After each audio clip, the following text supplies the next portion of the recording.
Olá a todos, sejam bem-vindos ao canal Cardio Trials. Aqui você fica por dentro do que há de mais moderno e relevante dentro da cardiologia. Antes de começar esse vídeo, peço só que se inscreva no canal e ative a notificação no sininho para que você ajude a crescer o canal e seja informado quando a gente for lançar um vídeo novo. Olá a todos, meu nome é Thiago e a gente vai comentar um pouquinho sobre o papel da revascularização completa nos pacientes com infarto agudo do miocárdio com supradesnivelamento do segmento ST. Bom, como vocês sabem, a prevalência de pacientes com doença coronariana multiarterial na vigência de infarto agudo do miocárdio com supradesnível do segmento ST é alta, gira em torno de 50% dos pacientes.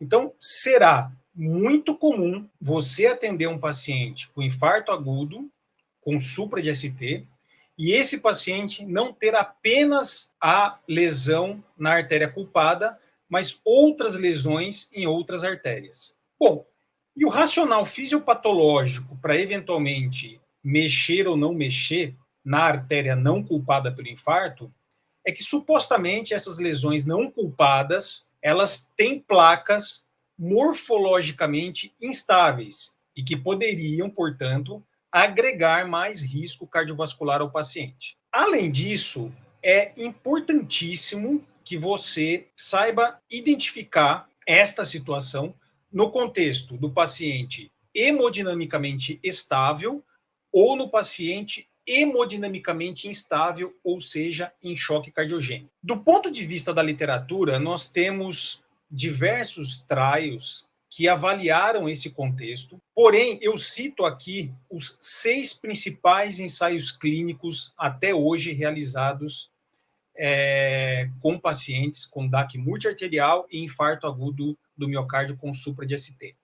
5 deles foram realizados no contexto de pacientes estáveis, e um deles, que é o Culprit Shock, em paciente instável. Bom, todos os estudos em pacientes estáveis, o PRAME, o DANAMI-3, o Compare Acute, Culprit e Complete, todos eles mostraram uma redução do desfecho primário composto nos pacientes que foram submetidos à revascularização completa em relação àqueles que foram submetidos apenas à angioplastia da artéria culpada. Porém, nenhum deles mostrou redução de morte cardiovascular ao longo do segmento. No Culprit Shock, em pacientes com choque cardiogênico, o desfecho primário era um composto de morte cardiovascular ou insuficiência renal com necessidade de diálise no segmento de apenas 30 dias. Nesse cenário, a revascularização completa reduziu o desfecho primário composto em 30 dias. Porém, no segmento estendido desses pacientes, observou-se que, ao longo de um ano, não houve redução nem de morte cardiovascular, nem de infarto agudo do miocárdio isoladamente.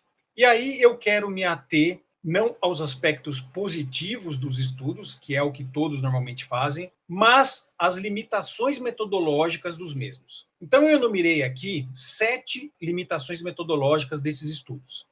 A primeira delas é: qual é a hipótese do estudo?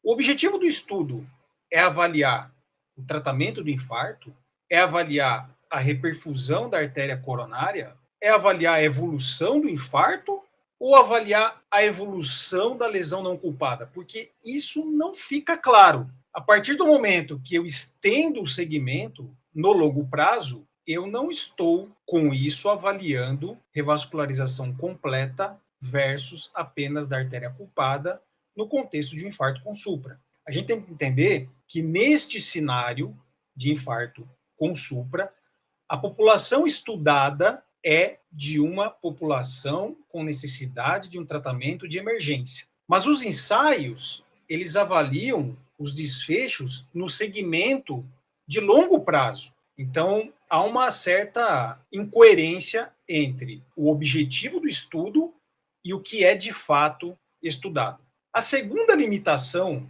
desses estudos é a escolha de um desfecho primário. Veja bem, todos eles escolhem ou escolheram um desfecho primário composto.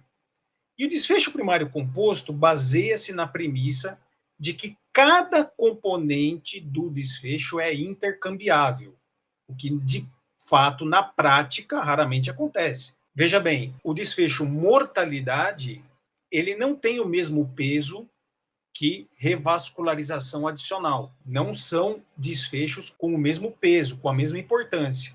Além disso, muitos desses desfechos sofrem a interferência da subjetividade.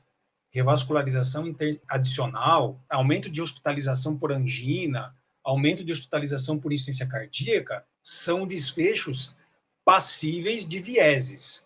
Então, isso é uma grande limitação desses estudos. A terceira limitação é que muitos desses estudos têm indicado angioplastia de lesões não culpadas com estenoses entre 50 e 70 ou acima de 70, seja por avaliação visual ou através da avaliação hemodinâmica da FFR. Só que nós sabemos que estenoses com menos de 50% de obstrução, portanto, estenoses que não são normalmente passíveis de tratamento percutâneo, são as que têm mais probabilidade de apresentarem placas instáveis. Assim, o que nós estamos vendo? Os eventos cardiovasculares, eles estão mais relacionados ao grau de vulnerabilidade da placa do que ao grau de estenose da placa.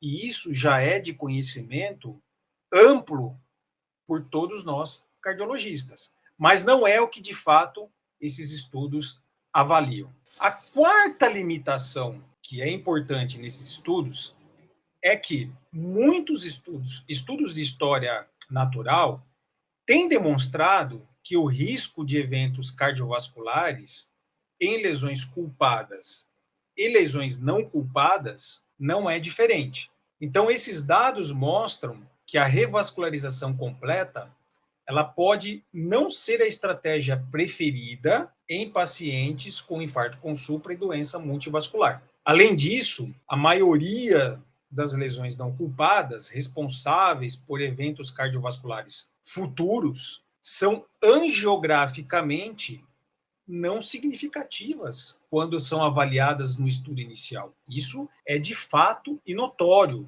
por todos nós cardiologistas. Outra limitação metodológica importante é que, tão importante quanto restaurar a permeabilidade das artérias relacionadas ao infarto agudo do miocárdio, é melhorar a reperfusão microvascular, limitando a extensão do miocárdio irreversivelmente lesionado. Isso é notório. Estudos têm demonstrado que a obstrução microvascular coronariana, nesses pacientes com infarto com supra, é um preditor independente de eventos cardiovasculares maiores e de remodelamento ventricular esquerdo após o infarto agudo do miocárdio.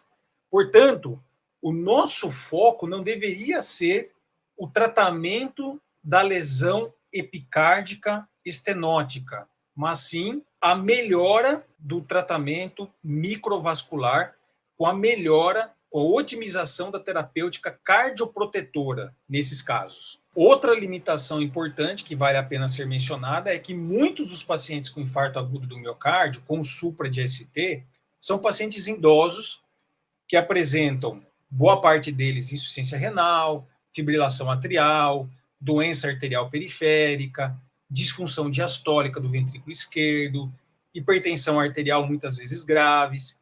Então, submeter esses pacientes a mais um cateterismo, a mais uma angioplastia, a mais contraste iodado, pode piorar desfechos clínicos desses pacientes ao longo da internação, aumentando o risco de insuficiência renal, de oclusão arterial periférica, né, de insuficiência cardíaca, de crise hipertensiva e mesmo eventos arrítmicos. E por fim, que eu acho que é super importante mencionar, uma meta-análise baseado nesses estudos clínicos mostrou o benefício clínico da revascularização completa em pacientes com infarto com supra e DAC multiarterial. Porém, essa foi uma meta-análise realizada com estudos clínicos e não em nível individual, coletando dados de cada um desses indivíduos, de cada um desses estudos. Essas meta-análises study level, elas têm muitas limitações. Elas podem levar